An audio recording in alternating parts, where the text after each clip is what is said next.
Have you ever been a business owner? Congresswoman McClain, It's super simple. I've had the opportunity to run organizations and lead, hire, Let me fire, just start, manage budgets, all of those This will things. go a lot faster, right? It's really not a trick question. Have you ever been a business owner? Congresswoman McClain, I have never owned a business, but Thank I you have very much. absolutely managed businesses. See how simple that is? I ask a question. You don't need to ruffle around. You just give me an answer to the question I have. It's really simple, right? And things will go a lot faster. If you're in charge, you're in charge. I don't think it's too much to ask that the person in charge be able to answer a simple question. So if we could just have some simple ground rules, and I'm even all right with an I don't know, right? I don't expect you to know everything, but I do expect you to know something, right?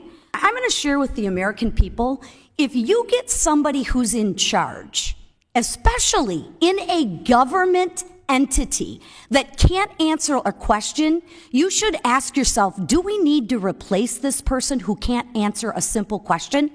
I mean, my goodness gracious, the disappointment that I have that you can't even answer a simple question is unbelievable. Sorry about that. Thank you, Mr. Chairman, and thank you, Administrator Lumen, for your testimony today. MAGA Republican Lisa McClain lost her mind over a new Department of Labor ruling that actually helps workers. The new rule makes it harder for businesses to classify workers as independent contractors, meaning that more workers are in line to receive benefits like healthcare and paid leave. For Representative McClain, she was not happy. So let's start with this. You're not a business owner, yet you're making laws for business owners.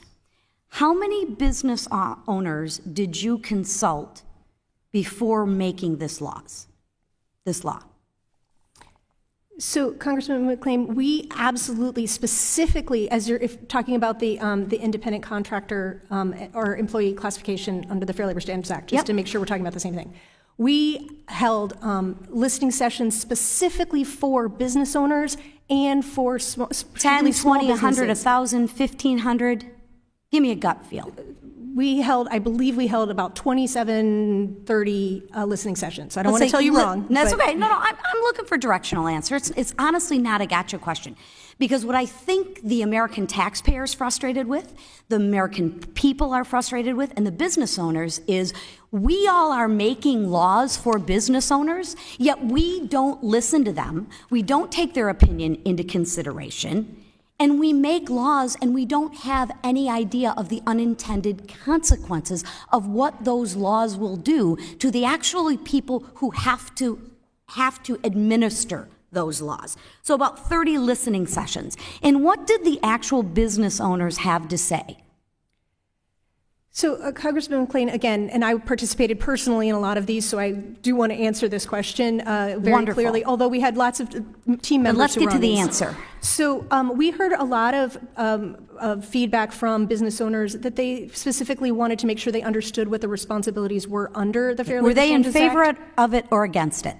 So as we were listening to them, my heavenly days. Never mind, because we're not going there. Let's go on to another question that we can answer, right? And I'm going to share with the American people, if you get somebody who's in charge, especially in a government entity that can't answer a question, you should ask yourself, do we need to replace this person who can't answer a simple question? I mean, my goodness gracious, the disappointment that I have that you can't even answer a simple question is unbelievable. Yet you want to be in charge and you want to tell the very people who you have no clue about their business what they can and can't do. That to me is repulsive. But anyways, enough of my opinions. Why is the DOL focused on crushing the economic opportunities for a sector that employs 64 million people and, get this, nearly $1.3 trillion to the U.S. economy? Do you believe in entrepreneurship? Wonderful. Then how does this law incentivize entrepreneurship? So this regulation specifically protects workers who are in business for themselves, and particularly by making it more difficult for them to do business? How does that correlate? So this regulation specifically identifies for purposes of I would implementing the Fair disagree, Labor Standards the truckers Act. would disagree, the independent contractors would, the people that actually do the job, other than you that sit up there, have no answers to any questions, but want to pontificate on what you think is in the best interest of a sector that provides jobs for 64 million people and contributes $1.3 million to the economy. Critical. I'm sorry, Mr. Kiley, I am out of time, and I yield back. I'd like to thank the witness for taking the time to join us today, and I now recognize Ms. Omar for a closing statement. Sorry about that. Thank you, Mr. Chairman, and thank you, Administrator Lumen, for your testimony today. While committee Republicans have spent their time trying to roll back worker protection, the Biden administration and congressional Democrats have prioritized building a stronger economy for all. The proof cannot be overstated. Almost 15 million jobs added since President Biden took office. Wages and salaries have grown faster than prices since the beginning of 2021. And the last 3 years have seen the highest level on record for new business formation. Progressive policies are not only good for workers, but they are also good for business. In contrast, we are halfway through this Congress, and Republicans have done nothing meaningful to lower costs or protect and uplift workers. Instead, they have proposed $7 million cuts in wages to the wage and hour division's already constrained budget.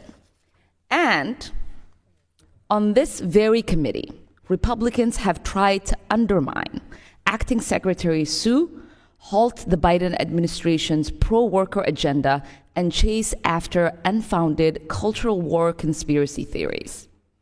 Meanwhile, children are losing their lives working at slaughterhouses and other dangerous workplaces, and millions of dollars are stolen annually from workers' hard-earned paychecks. Congress must shift its focus to support, not obstruct, the wage and hour division's progress to deliver for workers, children, and families. We cannot afford to go backwards. I urge my Republican colleagues to join Democrats in fighting wage theft, securing paid leave rights for all working families, and ending the scourge of forced labor. I request unanimous consent to enter into the record multiple letters from the National Electrical Contractor Association, the Sheet Metal and Air Conditioning Contractors National Association, the Construction Employers of America, and the Laborers International Union of North America in support of the leadership and policies of the wage and hour division that not only uplifts workers but ensures a fair and competitive economy for all employers. Thank you. Without objection.